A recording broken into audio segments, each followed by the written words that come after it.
How are my people today? Or rather, this evening? I hope you are good. Okay, so as per usual, I'm going to share this one right now. That's my phone telling me that I'm live, as if I don't know. Alright, so I'm going to share. I am sharing because I want for everyone to catch the video. So, oh boy, wait, hold on. I want to copy the caption that I did first before I write. Now it's time to share. There we go. All right, so I'm sharing. How are you, Charmaine? Listen to me. Huh? Hi, Anthony. This one is here laughing at me already. Huh? That's celebrity. Always laughing at me. Huh? It's not very nice. Huh? So I'm about to do a reading. But this reading is not from a text. It's an essay that's a very good one. And I believe encapsulates my own feelings and the feelings of those who are hip to this in the community. And I think would probably serve as a good explanation for the supporters of Umar Johnson, what exactly the problems are that we can no longer accept and work with, right? So I did my own video on him after that rant that he did, but today, in having a discussion with my sister, Celebrity, I came across an essay and I was like, I really got to read this to the community because the gentleman, Mukasa Afrika Ma'at, who wrote this essay and has a whole lot of other good work, actually. It might be worth your time to look him up and read what the brother has to say. And I said, you know, he wrote this essay and it got very little visibility, right? Things that are not hyped up on social media don't tend to go viral the way other things do. You know what I mean? So I'm gonna bring it to you because I think it's real. Right? All right. So let me say hello to my folks that are in here before I begin reading. Della McKay, I love you. And Tommy, of course, I love you. Tequila Butler, what's up, little sis? Mary Jane, mwah, mwah, I love you. And I see Nod Hudson is here with me. Anthony Lewis is also here with me. And Charmaine Cuff is in the house. That's what's up. All right. Before I get started, please take a moment, share this video to your timeline, right? So others can catch the video. So share. I'll give you a minute to share before I get started. And then we will read this essay. Good evening, Donnell. Good evening. Who else is in here? Yeah, so share this to your timeline. Because I spend so much time in the beginning sharing. It takes so long. So I need your help with that, you know. All right. So now I will get to our essay. Let me open this up. All right. So before I begin, note that there are special thanks given in the essay to Kim Ringgold, whose name some of us know. She's the conscious stripper. And Akbar Arthur Ralston. So they were consulted in the writing of this essay. All right. So anybody who didn't share the video. I'm about to get started. And the essay is called "A Fool and His Money." Introduction. We are living in a new age where leaders are being made by social media. In this new age, black leadership has degenerated from the pre-social media generation of great scholars such as Dr. John Henrik Clarke, Dr. John G. Jackson, Dr. Ivan Van Sertima, and others. Today, someone can take an idea of a school that never becomes a school and push that idea on social media and become more well-known than someone like Dr. Anim Palmer, who founded the Marcus Garvey School in Los Angeles in 1965, or more respected among sadly uninformed masses than someone like Marva Collins, who founded the West Side Preparatory School in Chicago, also in 1975. A non-educator can become more respected as an educational leader than founders of the East in New York, who founded their school in 1970 with a few $1,000s and provided a national model of African-centered excellence that helped guide a movement. Unfortunately, we live in these strange days of social media where the Council of Independent Black Institutions, CIBI, are becoming a fading memory due in part to a lack of financial support. Many of the CIBI schools began in the living rooms, basements, and front porches of great educators with little money and a lot of heart. The schools grew across the country before declining due to lack of support. A few still exist today, but are underfunded. Dr. Uhuru Hotep of Duquesne University wrote a great analysis in his dissertation entitled Dedicated to Excellence, an Afrocentric Oral History of the Council of Independent Black Institutions, 1970 to 2000. Another excellent work is that of Dr. Kefense K. Chike, entitled From Black Power to the New Millennium. Although he focuses on Detroit's African-centered school movement, Dr. Chike addresses the national movement.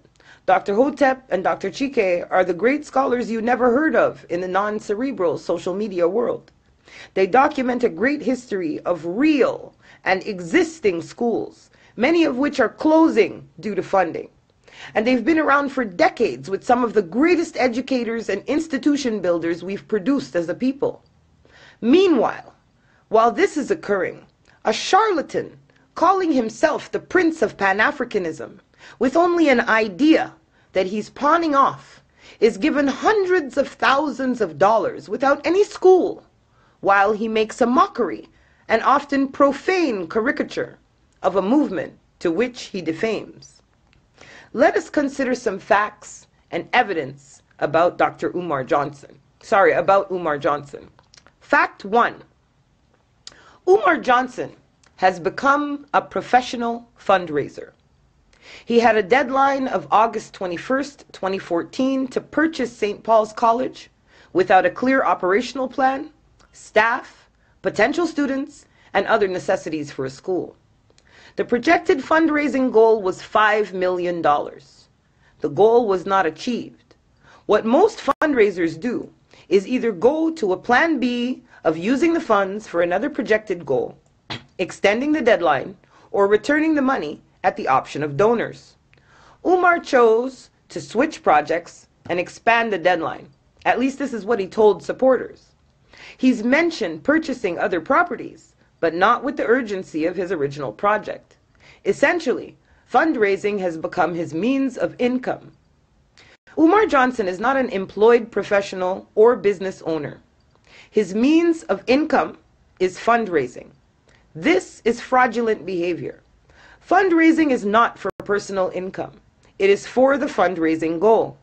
If a percentage of funds goes towards other expenses or not, there should be full transparency. Umar Johnson does not provide his supporters with full transparency. The entire project is questionable because Umar is an individual without any significant educational or organizational leadership. Perhaps if the object was sincere, he would start with a much smaller and manageable school to gain experience. However, if money is the goal, then he would begin where he is now, which is fundraising and only fundraising. Various members of the Black community have made requests and demands that Umar provide records from PayPal of his community donations and withdrawals allegedly for his school. He's also been requested to provide records accounting for the monies through his GoFundMe, allegedly for the school. The community has asked that Umar cease to collect money in the name of building or opening a school until he does provide adequate and reliable financial information, which has to date not occurred. Fact 2. A lack of financial transparency leads to suspicion of fraud. This is basic business knowledge, which Umar's supporters either don't know or don't care to know. Umar Johnson has been questioned and has not provided public financial accounts of expenditures of monies collected and monies spent. He has become angry when questioned around collections, plans, and expenditures, such as what had taken place on a radio show with a female caller. Dr. Umar Johnson panics when asked to show his accounting. And I'm going to drop the link to that video in here. All right, I'm going to continue on. Who was silenced by him and the radio host, who quickly went to break while Umar called the sister a reactionary for the questions about a clear plan, transparency, and accountability of funds. Further, there is no financial plan of sustainability to run the school which he allegedly intends to open. A $5 million school would have significant budgetary expenditures in salaries and faculties and facilities, not to mention the startup costs alone. Depending on student population, a $5 million school may very well need more than $5 million annually to run. Tuition costs would be driven in part by the population of the student body. With 35 buildings at St. Paul's College, having over 700 students at one point, tuition may be expected to be approximately $5K to $10K or more to cover expenditures and salaries if Umar actually opened a school. The problem with Umar is that there is no financial plan or blueprint developed for his fundraising supporters or the public. A lack of financial transparency could mean a few different things, as anyone with basic business awareness would know. 1, it could mean that there was never serious intent to purchase and run a school in the first place, only to raise money and reputation build. 2, the money is being used for personal living expenses. Or 3, this phase of professional fundraising was not carefully thought out, and maybe he thinks it's okay to figure it out along the way, which is unsound fiscally. I believe it's a combination of these, and it all adds up to fraud. Educational leaders who are successful do not operate by chance or without a clear plan. Fact 3. There is, and never has been, a board of trustees, consultants, or advisors. Umar Johnson doesn't have any experience as a school administrator or educational leader. He's a professional speaker who makes a living from speaking. He's never balanced a school budget, does not understand leadership dynamics, and with this obvious lack of experience, he would need consultants and advisors if he were serious about the project. He would further need a board of trustees, which he doesn't have. The board would provide governance and checks and balances. A board would have a president, vice president, treasurer, secretary, and members with expertise in various areas. Consultants and advisors would provide guidance, questions, and insight based on years of experience and accomplishments. Why not have these important people in your corner with such a project? Unless 1, Umar only wanted to raise funds for personal gain, or 2, he wanted popularity instead of achieving a goal. Fact 4. Disclaimer and apology from Mukasa, Afrika, Ma'at. An apology is extended to our global readers. It was previously cited as fact that Jermaine Shoemake, aka Umar Johnson, had without doubt earned his doctoral degree from our research team's investigation. However, that information is not factual. There is no undeniable information to date that Jermaine Shoemake, also known as Umar Johnson, earned a Doctor of Psychology. There's evidence that an Umar Johnson earned this degree, but evidence shows this was not Jermaine Shoemake. The research team, led by the excellent sister Chantell Beaty in this area, has turned up evidence that there is possibly 2 different people. There is verified evidence that someone named Umar R. Abdullah Johnson earned a Doctor of Psychology in 2012. That individual is Arab and married, and Jermaine Shoemake is neither. To date, there is no evidence that Jermaine Shoemake, also known as Umar Johnson, the public speaker, earned this degree in psychology in 2012 or in any other year. No degree or transcripts have been provided by him. Umar Johnson, also known as Jermaine Shoemake, has not provided proof to date that he is Dr. Umar Johnson or that he has a Doctor of Psychology. The only evidence of an Umar Johnson receiving the degree is from 2012, years after the Umar in question began calling himself Dr. Umar Johnson. As an important investigatory note, Jermaine Shoemake had been calling himself Dr. Umar Johnson since at least 2006, which is evidenced in public records from the Pennsylvania Department of Education. It should also be noted that PCOM removed the citation of the dissertation after this essay went public. The 2012 dissertation, which Umar claims belongs to him, but is not found online anywhere as of this date. Yet still, the dissertation may be associated with another Umar. Either way, he lied to his followers up to 2012, or he never earned the degree at all. Both are fraudulent acts. If Umar Johnson is the Dr. Umar Rashad Abdullah Johnson who earned the degree in 2012, why did he say he had it 6 years earlier, before it was awarded? He could easily provide evidence by posting his transcripts, diploma, dissertation, proof of ID to these documents. To date, he's not provided any of this information. This fact stands as proof of fraud by Umar. Fact 5. Umar is not as original as he claims. He states that he is the only black psychologist to conduct psychological research on black children and racism. He claims that no leaders are doing what he does. He is in essence discrediting an entire movement for his own purpose of reputation building.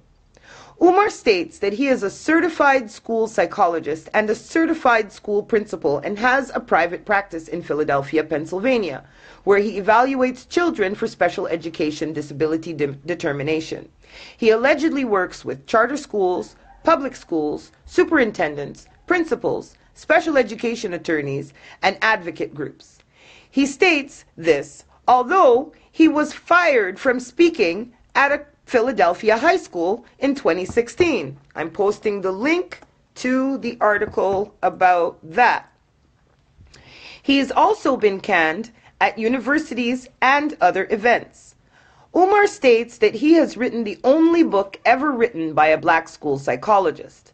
This claim is also fraudulent. Black psychologists have produced a body of work for decades. Some are Dr. Amos Wilson, Dr. Bobby Wright, Dr. Naeem Akbar, Dr. Wade Nobles, Dr. Francis Cress Welsing, and many others, none of whom have ever cited or even mentioned Umar Johnson. Fact 6. Umar Johnson has not proven that he is related to Frederick Douglass. Before Umar became popular throughout the country, he became well known locally in the city of Philadelphia as a descendant of Frederick Douglass. This is how he began to attract audiences, who I heard personally excited to go hear a descendant of Frederick Douglass. That would be great. Except while building his reputation as a Douglass descendant, no proof was ever provided. He has provided some fictitious relationship verbally while speaking. However, like so many things with this leader, you must believe him and take his words without evidence and facts. However, facts are not established by words, but with evidence. Ken Morris and his mother, Nettie Washington Douglass, are true and established descendants of Frederick Douglass and Booker T. Washington. Birth records, wedding certificates, family pictures, and a family tree in the Library of Congress exist that establishes their relationship to Frederick Douglass and to Booker T. Washington. The same types of records validate Terrence Bailey as a cousin of Ken Morris. Terrence is a descendant from Perry Bailey, the elder brother of Frederick Douglass. No such records relate Umar to Ken and his mother Nettie, Terrence, or anyone else related to Frederick Douglass or Booker T. Washington. Ken and Nettie have co-founded the Frederick Douglass Family Initiatives, FDFI, of which is supported by Terrence. Their family and supporters are advocates against modern slavery and human trafficking around the world. They are continuing the work of their great ancestor. Neither Ken Morris, Nettie Washington Douglass, Terrence Bailey, nor any other proven descendant have spoken of a relationship to Umar Johnson, and he is not a member of the Frederick Douglass Family Initiative. What has occurred is that Ken Morris issued the official public statement on Umar Johnson, and Terrence Bailey issued the declaration from the elders of the Bailey family disowning Umar Johnson, an unverified disgrace to the family name. The Douglass Family Initiative is an organization making a real difference in the world by real descendants of Frederick Douglass and his family. They should have your support instead of an idea for a school that doesn't exist, pawned off by a charlatan. By the way, there was another fake descendant known as Fake Fred IV, who's been more successful and prosperous at perpetrating a Douglass descendant than Umar. For details, read Roll of a Lifetime. I'm going to read to you the official public statement on Umar Johnson from the Frederick Douglass Family Initiative before I continue with this essay here. I'm loading it now. Public statement on Umar Johnson, dated April 18th, 2016. To whom it may concern, the family of Frederick Douglass has received numerous inquiries about Umar Johnson, questioning his relationship to Frederick Douglass. There have also been questions about the legitimacy of his PhD and handling of the donations he's received for a school he's promoting. We can tell you with 100% certainty that he is not a descendant of Frederick Douglass. With that being said, Mr. Johnson is very careful not to bill himself as a descendant, but he doesn't correct people when they refer to him in this way. He calls himself a blood relative, which is a nebulous reference designed to make people think he is a descendant. We have researched his explanation of being a blood relative to the great abolitionists. Some of the information he provides is accurate, but an extremely important part of his explanation with regard to a documented relative of Frederick Douglass is false. The information he recites correctly is from the public record, so his knowledge of our family ancestry is far from definitive proof. The official Douglass family tree is held in the archives at the Frederick Douglass National Historic Site in Washington, D.C. Mr. Johnson's name is not on it. Sincerely, Frederick Douglass Family Initiatives. The letter written from the Bailey family is much longer and also disavows and disowns Umar Johnson. I am going to put a link to it there. All right, I continue. Fact 7. There is suspicious activity around PayPal and GoFundMe, which indicates fraudulent activity. PayPal froze Umar's account permanently, and GoFundMe closed his account down temporarily. There are only a few reasons that PayPal will freeze accounts and GoFundMe would temporarily close them, and they all revolve around fraud protection. They protect the integrity of their service. They have accounts in much greater amounts than Umar's. There is no conspiracy against him. If donors have complained about making contributions to a fraud, PayPal and GoFundMe will freeze your account. Considering that so much of Umar's reputation is highly questionable, PayPal could have had any number of fraudulent reasons to freeze his account. On the other hand, Umar also has a GoFundMe account, which is different from PayPal. With GoFundMe, you're giving money to the person for whatever they wish. With PayPal, there are more restrictions to protect against fraud. Umar's PayPal was frozen for all reasons that PayPal freezes accounts: suspicion of fraud or actual fraud. Fact 8. Umar has poor character. The fact that Umar and Kim Ringgold were involved with each other is their business. They were two consenting adults. His character comes into question because he blamed her for the loss of a large donation from an unnamed NBA star when the internet became active around their involvement with each other. He didn't give the identity of this NBA star, leading many to believe that this was simply a diversion tactic because Kim Ringgold is a stripper. It should also be noted that he called Kim Ringgold several very disrespectful names not worth mentioning. Regardless of Kim Ringgold being a stripper, as brothers, we should try to uplift our sisters instead of putting them down. His actions were not those of leadership or a man. Umar is extremely disrespectful. When complaining about how much money was not raised, he stated, "Trifling ass black people didn't give him enough. And if anyone didn't like what he said, it could be handled outside."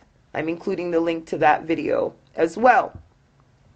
Educators and leaders of our people do not speak like this about our people being trifling because he didn't get enough money and taking it outside to fight if you don't like what he said. On another occasion, he told a brother who disagreed with him in Texas to knuckle up, bitch. He has had problems with paying his own child support. Most recently, he had a video rant meltdown with a fake tough guy phone call that was a viral embarrassment. This is not how great leaders behave and talk. This is how irresponsible and insecure men conduct themselves. Fact 9. Umar gives selective information to his donors. He was supposedly the principal of a charter school but suddenly resigned.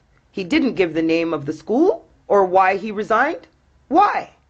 Kim Ringgold supposedly prevented him from receiving a large NBA donation, but he didn't give the NBA player's identity. Why? He states that he's related to Frederick Douglass but didn't provide any records. Why? He states that he has a financial plan but it's not made available. Why? He claims to have several degrees to which he can easily prove through posting the transcripts or posting the degrees, but he does not. Why? He claims to have principal and psychology certifications but doesn't provide these to his followers. Why? Umar has not explained why his PayPal was frozen or his GoFundMe temporarily shut down. Why? He can give documented reasons from PayPal and GoFundMe by posting for his followers. Why hasn't he? Considering the pattern of selective information, the pattern of suspicion and deceit, a very reasonable conclusion can be drawn that Umar is extremely dishonest, perhaps even pathologically and chronically dishonest beyond his own control. If he is pathologically dishonest, which I deduce from all of the above evidence, he is driven by an insecurity to fulfill illusions of grandeur from his unquestioning, uncritical, loyal followers willing to defend him even in the face of logic. Fact 10. From all of the available facts above, a reasonable conclusion, the only logical conclusion that can be made, is that Umar Johnson is a fraud who is deceptive or even pathologically dishonest and fueled by illusions of grandeur, partially encouraged by non-critical followers. He seems to suffer from narcissistic personality disorder. The fact that he is articulate and has followers is not to his advantage.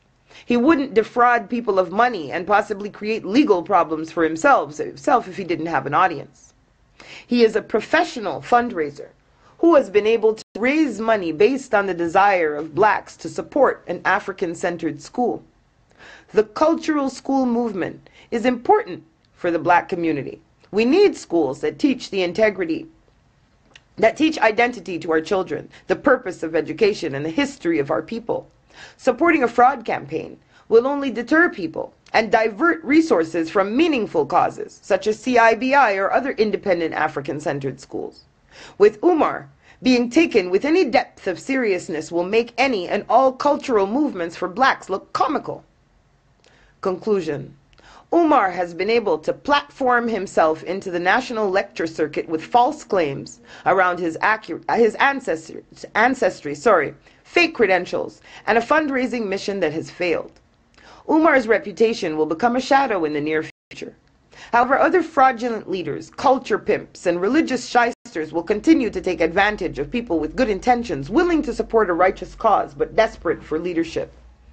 We have schools and businesses that need support from our people. Such fraudulent campaigns can be disheartening to many and even turn people away from supporting needed causes. Community support is much needed. Unfortunately, insincere campaigns can become distracting and wasteful of potential and resources that could truly benefit our community. There are any number of informative critiques on Umar Johnson by informative and insightful Black authors, scholars, and activists. I would recommend for an initial read Deborah Cooper's Unanswered Questions about a $5 million school for Black boys, and Agye Tahimba's open letter to Brother Umar Johnson concerning your plans for a new boys academy. Also, those seeking honesty should read Inside the Conscious Stripper Umar Johnson Scandal, Leadership Roles, and the Black Man by Kim Ringgold. They're interesting video critiques, but two I would recommend for initial views are: 1. The Advice Show Radio video entitled Dr. Umar Johnson Exposed Himself as a Hotep Hustler. Hold on, let me drop these links in here for you so you can actually check these things out for yourself. You know, I like y'all to do your research. I don't want to just be a purveyor of information, so let me just catch up with these links that I'm referring to right here, dropping them in for you.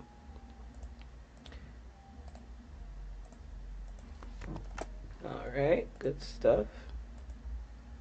All right. Advice Show Radio video entitled Dr. Umar Johnson Exposed Himself as a Hotep Hustler, and another on Boyce Watkins' YouTube channel entitled What Happened to Dr. Umar Johnson's School by Maria Lloyd. To not question leadership, particularly fraudulent leadership, is ignorant and betrayal. Since originally publishing this essay, I've done two other works on Umar Johnson. One, Who Taught Umar Johnson How to Pimp Culture? Hidden Colors Tariq Nasheed and His Greatest Hustle, along with 2, a brief note to the Black community: Umar Johnson is neither a leader nor a scholar. I'm reminded of Pastor Creflo Dollar and Pastor Leroy Thompson on the plushy carpeted stairs of their church in expensive suits, nice shoes, Bible in hand, and shouting incoherently as they ran through waves of money given by the congregation. As a people, we must place insight before involvement, education before indoctrination, and never, ever suspend critical thought and analysis. I'll end with this saying: as long as there are fools with money, they will lose it or someone else will take it. And that is the end of that essay. Now, just to underscore this, Umar Johnson was offered a $1 million business loan for his school, and he refused it because it was a loan. He didn't want to have accountability. He didn't want to have to explain how he was going to pay that back. He didn't want to have a business plan. And so when they offered him $1 million as a loan, he said no. But then he said Black people were trifling for only giving him $250,000. Anyway, there's the essay. The title is there, up at the top, with the name of the author and the co-author.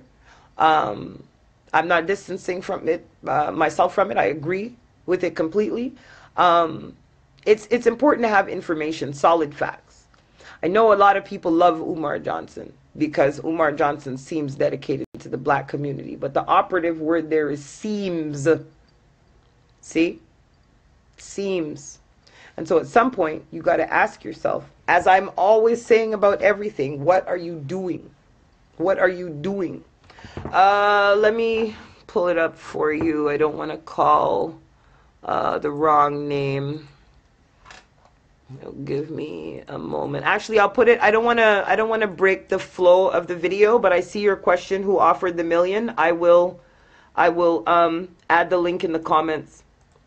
I should have known I would have got that question, and I should have had that ready, but I didn't. I was doing so much research today trying to decide whether or not I actually wanted to do this reading. You know what I mean?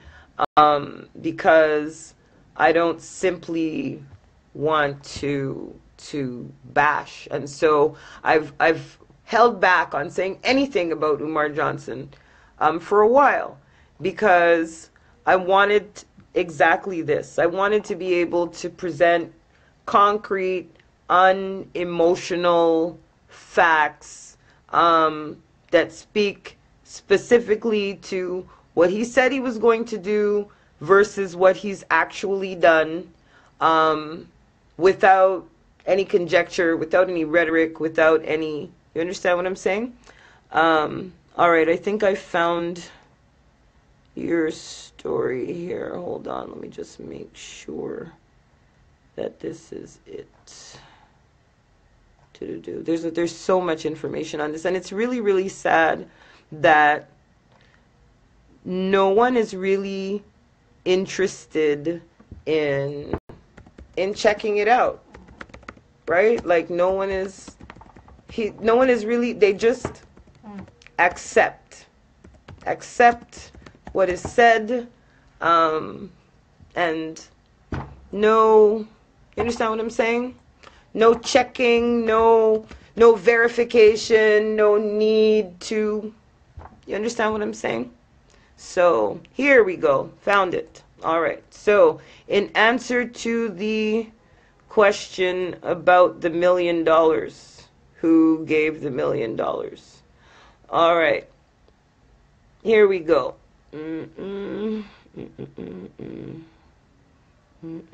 I'm just skipping through to the part of the article that's about that. Actually, you know what? Since you brought me here, I'll just read it.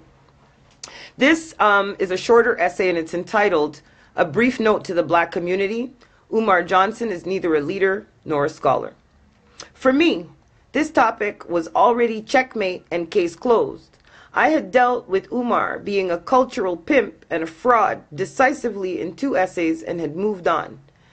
Evidence and Facts versus Fraud and Deception, Umar Johnson's Suspicion and Unanswered Questions, that's the one that I just read to you, was co-authored with Chantell Beaty, with research support from Akbar Arthur Ralston and Kim Ringgold. This essay systematically laid out the facts around Umar's suspicious and fraudulent activity. It also directed the genuine-hearted brothers and sisters to the Council of Independent Black Institutions, which are actual schools where Umar stole his idea for his imaginary school. The second, sorry, my page jumped. Doing too many things at the same time here. The second essay I authored alone was Who Taught Umar Johnson How to Pimp Culture? Hidden Colors, Tariq Nasheed and His Greatest Hustle. This essay pointed out the shyster activity of both Tariq and Umar, but also laid out the fact that Tariq taught him how to culture hustle. Instead of responding to these essays with proof of his doctorate degree, financial transparency of the people's money he collected for the imaginary school, evidence of his lineage to Frederick Douglass, or anything else that would constitute a common sense response, he responds with high school-like Facebook threats, memes, and silly name-calling, all of which deserved no responses, lest I stoop to his childish antics. Chantell Beaty and Kim Ringgold both wrote works, did interviews and videos raising critical questions that were only met with the same childish high school behavior from Umar and his committed and blind supporters. Chantell Beaty, Kim Ringgold, and Akbar Ralston were all initially supporters of Umar, along with Santa Albatru from the Netherlands. Beaty was ready to link him in her international circle. They all began to see through the smokescreen of lies and deceit, and they combined to do an explosive radio show that would lead only the blind and dumb to still follow Umar. His responses to the above attacks were already an established pattern. He and his cult followers would try to attack critical thinkers to silence them. Well, some critical thinkers are not governed by fear. One of the earliest, sorry, my window jumped again. One of the earliest and most critical essays came from Deborah Cooper, entitled Unanswered Questions About a $5 million School, in which she raised all of the sensible questions that should be raised for someone trying to collect large sums of money. Agye Tahimba, who was initially a supporter, wrote an open letter to Umar questioning him about hanging up on a collar in an interview to dodge questions around how much money he's raised and how it's being used. He also included the clip of Umar in a presentation calling his own supporters trifling ass black people for only giving him $250,000. And he said, and this is a quote, "Some people only gave him $25 damn, and you think you free now? We gotta raise $2 million. Yo ass ain't done. I better get some more, and some more, and some more, and some more." In a YouTube video, which received wide attention, the Advice Show Media did a show entitled Umar Johnson Exposed Himself as a Hotep Hustler. And he focused on the lunacy of those same statements and questioned Umar's sanity and why anyone would trust their money or children around him. There have been lots of other articles, videos, and people waking up and questioning the fraud activity and sanity of this guy who our community pathetically propped up as a leader. I should note that Sister Santa from the Netherlands had secured a multi-million-dollar loan for him. So I was wrong. I said $1 million. All right. I should note that Sister Santa from the Netherlands had secured a multi-million-dollar loan for him, believing he was sincere. She was a huge supporter and would have been the most significant supporter. After he turned down the loan, she began asking questions, and it was obvious he didn't want a business loan. He wanted to fundraise and collect cash and checks. She became a critic as well when she realized he was a fraud. Fast forward to today. Umar has lost substantial support at the grassroots level and a lot among the scholarly and activist circles in our community. I know this firsthand for a fact because I received messages from people thanking me for waking them up to his con game. I've also communicated with scholars and activists in California, Texas, Chicago, Detroit, Ohio, New York, Atlanta, and various locations, including overseas, to asking me to keep them informed and thanking me for sharing the information. None of them will support Umar again, and some of these are high-profile representatives in the movement with widespread influence. Instead of replying in a scholarly manner to any of my critiques or others, Umar continues to make silly Facebook threats because he can feel his support weakening.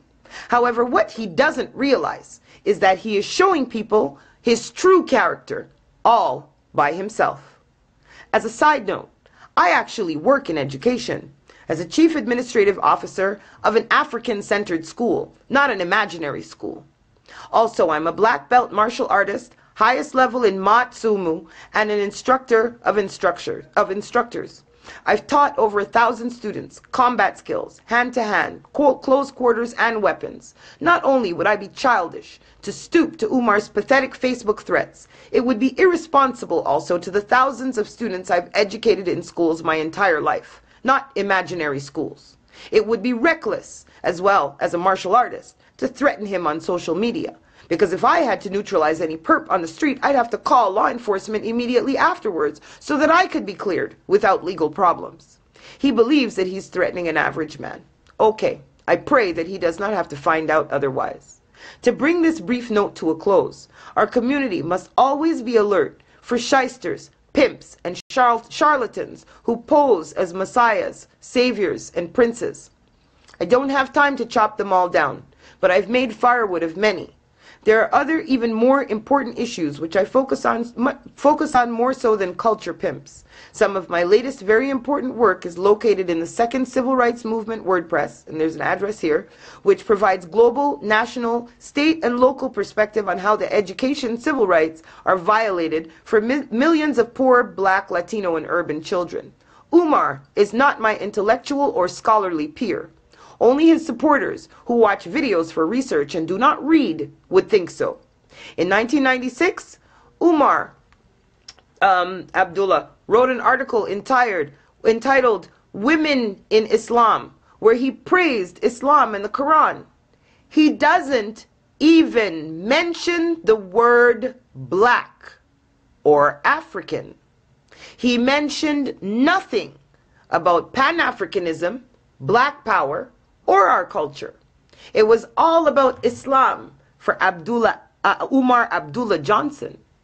This article reminds me of when years ago Umar was in utter denial when I mentioned in a lecture that Arabs had enslaved Africans in the name of Islam, just as Europeans had used Christianity. He'd not been fully converted to Pan-Africanism at the time.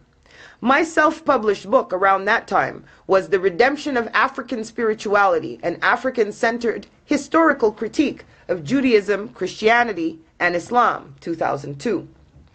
One essay from that book is Our Revolutionary Heritage. Many of those essays are available online for free. In the late 1990s, when Umar was promoting Islam and not anything about Pan-Africanism was in his vocabulary, I was writing major essays that went into the book. Also in 2001, my major paper was completed and entitled Pan-Africanism and the Back to Africa Movement in the 19th Century, also available for free.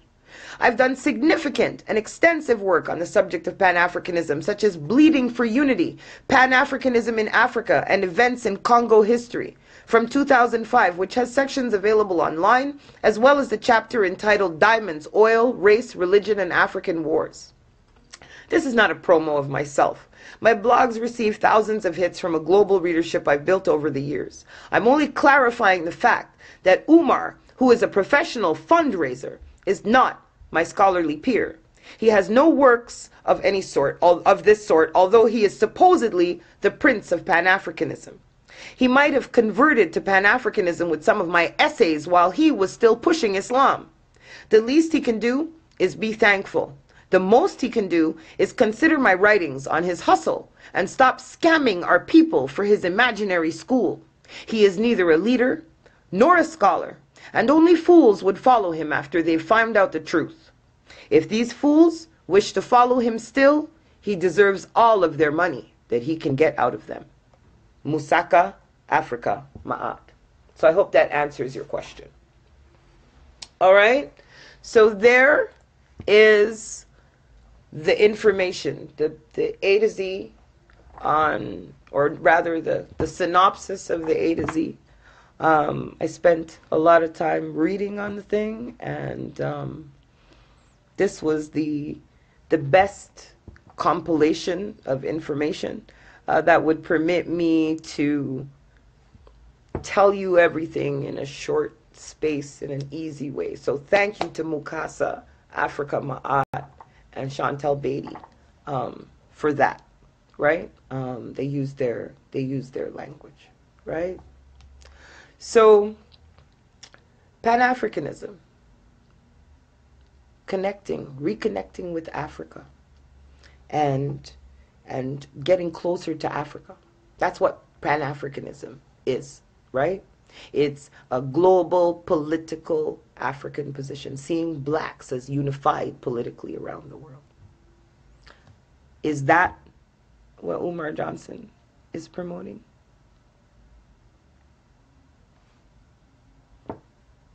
Ask yourself. There are the facts. It's a lot of information, so maybe you replay and listen to it again. There's links there. I'll give you the link to the original article if I can find it. Like I said, I got so much stuff open here. Copy. All right, so I'm dropping in a link, right? And I'll leave out plugging my own campaign right here, because that's just kind of a cheap shot. But y'all know, right? All right, so I'm gonna end this here. I always tell you, think critical analysis, and not just critical analysis. We don't always have the time and energy to do the type of research that I spend all my time doing. This is why I can give you the names of the 60 black men and the 1 black woman that were killed by the police so far this year, is because that's what I do with my time. I take my time and I research and I learn things and I share them with you and try to rebuild our community and our nation, right? So if you don't, I understand that we all need teachers and we all need to teach each other and find guides and find leadership and that type of thing. But nobody that wants to lead you anywhere good would try to hide things from you. You know what I mean? No one that wants to lead you anywhere good wouldn't give you all of the information and say, here, you can check it out yourself. You understand what I mean? I'm here to make that simple, but I'm not here to be the keeper of the crypt. You know what I mean? So, what I would say to you is this, that if you don't have the time or the energy or the wherewithal to sit and do the research, look at what's being done. Look at what's being done. That's the easy test. You know what I mean? Just like with anything else, we say actions speak louder than words. It sounds childish, but it's the truth. So when you want to put anybody to the test, the easy test is, what is this person really doing? Right? So I've been talking to you about Pan-Africanism for 4 months. I did my first video in November. It's March now. So in 4 months, I have a trip planned to Africa. 4 months. I have a trip planned to Africa. So I started speaking to you 4 months ago. Not even 6 months. 4 months ago. And there's already a group of us going to Africa with me. That's what I mean by doing. Doing means doing. So I have no money. When I say I have no money, I mean no money. I have no money. I depend on the people around me to take care of me. And I spend my time doing this. Those who've read my story understand a little better how that came to be. It wasn't always this way. But point is, with zero, but my intentions, my knowledge, and this platform, I've been talking to you about Pan-Africanism for 4 months. And we are doing. I've received deposits. There are people waiting on Celebrity in Cameroon. Celebrity is leaving in 2 weeks. She's got her plane ticket, her visa, her passport. There are another 12 of us going behind her. You can see the pictures of the house where we're going to stay. I mean, things are happening. 4 months. 4 months. And I've not received any money from anybody. When I say any money, like my Patreon account is what, $100 or something a month? Okay. I've not received any money from anybody. And I've never made that the condition for doing this. Right? So this is not to speak of myself and compare myself to Umar, but it's to compare actions. Actions. Pan-Africanism has the word Africa in it. So for all of these years that Dr. Umar Johnson has been collecting money from us and talking, how much Pan-Africanism has occurred is my simple question. You can point it out to me. Has he brought one person to Africa? One? 4 months. So I know what's possible because I'm doing it.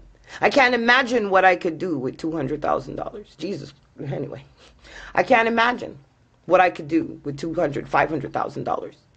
I've accomplished all of this with phone calls on WhatsApp and Facebook groups and a few $100s of my own, because I spend more than I've ever earned here. Just keeping up servers to run New Black City and services to... I'm not even going to begin. That's not what this is about. Point is, what is possible with the money that Umar Johnson has received is great things. So we should be expecting great things from Umar, is all I'm saying. Because I know what is possible with nothing. So, really, he took people there? That would be great. If he did that, that's great. That's great. If he did, that's awesome. That's awesome. I hope that, you know, there's change left after the $500,000 to do something more. I hope so. I hope so. So, this is what I'm saying. You need to do. You need to do. And for all the disrespect that he's fed into the community, for all of the insults, for all of the lies. I mean, the lies alone, for me, I'm done. I'm done. You understand what I mean? I'm so done. Because I said this in the first video that I did on this topic a few months back. You need to be able to trust the person that you're following. If you're really following them, you need to be able to trust them. Oh, they had to pay for the... Well, fantastic. You have to be able to trust the person that's supposed to be working on your behalf. And Umar has... I mean, you've got the Frederick Douglass family disowning you?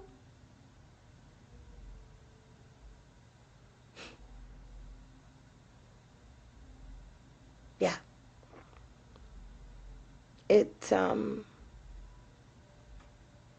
How do you do that? You know what I mean? You're claiming a degree, but no school is claiming you. You're claiming Frederick Douglass, but the family won't claim you. You're claiming Booker T. Washington, but they won't claim you. You're claiming certification, but there's only one certifying agency, and you're not certified according to them. So all these things that you're claiming are not claiming you back, yo. What's up with that? That's all I'm saying. What's up with that? You know? Critical analysis. I would hate for Umar to take anyone else's money. And I would hate for Umar to taint your minds and hearts to where you don't believe that something can actually be done. Because things can be done. We're working on them. That type of behavior serves to discourage. You know what I mean? And we don't need a discouraged community. We need all the encouragement we can get. So there you have it. That was my next hour. It was an hour of talking this morning. There's another hour of talking tonight. Suavo, you a troll. You're a troll. You can't even bait me out with that. Enjoy. All right. I love you. I love you. I love you. I love you. I love you. I love you. I love you. I love you. I love you. Give me hugs. Give me love. Give me kisses. Give me love. For those who came in on the end of this, press play. Start over, press play. The links are there to various things that are mentioned in the essay. You know, what's really sad is when you have a bunch of engineers and mechanics and designers standing around a product and saying, this isn't good. This isn't good. This isn't good. And then you have the dedicated, loyal users, right? That are saying, no, it is good. I like it. My Ford Pinto is a good car. Enjoy. But after a while, you've got to understand that that doesn't have any weight. You understand what I mean? When you've got a community of scholars and of people who support black people, of leaders who are all turning against someone for principled reasons, not because they don't like him, for basic principled reasons. When you can sit there and say that someone who has been caught in so many lies is a good person, I wonder what your judge of character is. And I wouldn't ask you to set me up with anybody, because that means when you introduce somebody to your sister and you say, he's a good guy, you could mean Umar. And I wouldn't want nobody doing that to me. So if that's what you mean by a good guy, like if that's your opinion of a good guy, then congratulations to you. I'm glad. I'm glad. But I'm not that forgiving. A person who's been caught lying like that, a person who has been caught without scruples, a person who has been caught insulting women, degrading himself, insulting light-skinned black people, insulting poor black people. I mean, if that's a good guy, you could keep him. Alright? Like, that's all I can say. You know what I'm saying? Like, that's your Pinto. You could drive it all day. But I know that when somebody comes to me and says, Tanya, I want you to meet my brother. He's a good guy. I'm not expecting you to introduce me to a guy that's going to lie about his degree, lie about who his ancestors are, take my money from me and pretend to say he's going to do something with my money and not do it, and then insult me when I ask him about it. That's not a good guy. Okay? You can have him.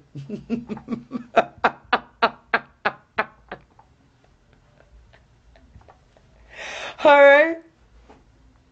You can have him. I don't want him. I don't think there was a consonant in that whole statement. But I don't care. It could be all vowels. I don't want him. Okay? So, there you have it. He been caught. He been done. He been caught. You know, like I'm not a doctor, but I play one on TV. Yeah, no. We good. So, this one, I did. And then he lied. And then he lied some more. And then he lied some more. And then he lied some more. Are you waiting for him to give me the cooties? Like, he's had all the chances he's gonna get. Alright? How would you feel if you found out that the teacher at your kid's school lied about their education? How would you feel if the person that you invested in a stock and you found out that the stock was fake, that there is no such company, and that you invested and bought yourself shares in a non-existent company? How would you feel? And then when you call the guy up who sold you the shares and you say, hey, hold on a second, these shares, where's this company? And the guy says, you're a reactionary. Cut him off. Cut him off.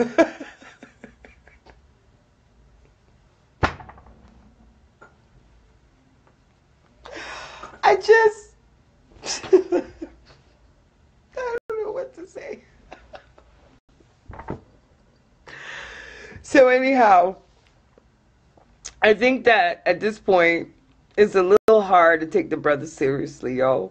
Like, he got his hustle on for a minute, but, you know, the Prince of Pan-Africanism thing is getting old. Because he's not nearly as talented as Michael Jackson. Like, I mean, or Prince, the real Prince. Like, if all you're going to do is get on a stage and entertain us. Ugh. Antuka. I am going to go. I'm thirsty and I need some tea. I need some tea to drink. And I need some little bit snack to put in my belly. Because I'm a little bit hungry. Right? So, I'm going to go right now. But I hope you gained something from this. Those of you who came in the middle, start from the beginning, just so you have your whole story. I love you, you know that, right? I'm going home to Cameroon. Cameroon, Douala, Cameroon, we are going to. Are you coming? Are you going to come with me? Come with me. Let's go. All right. I'm gone. I love you. And I will talk to you shortly. I'm in the box. If you need me, you know how Facebook works. You just click on my name and press message. Send the message. Click the video chat. Click the phone chat. Click the whatever. I'm here. Give me love. I am needing hearts. I'm needing hearts. You have to now give me hearts. I want love. You know I like that one, right? I need hearts. I want to see hearts. Don't just tell me you love me. You have to click the button so I can see hearts on the screen. I like that one.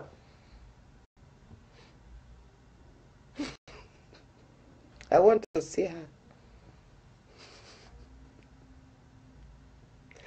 I'm loving you.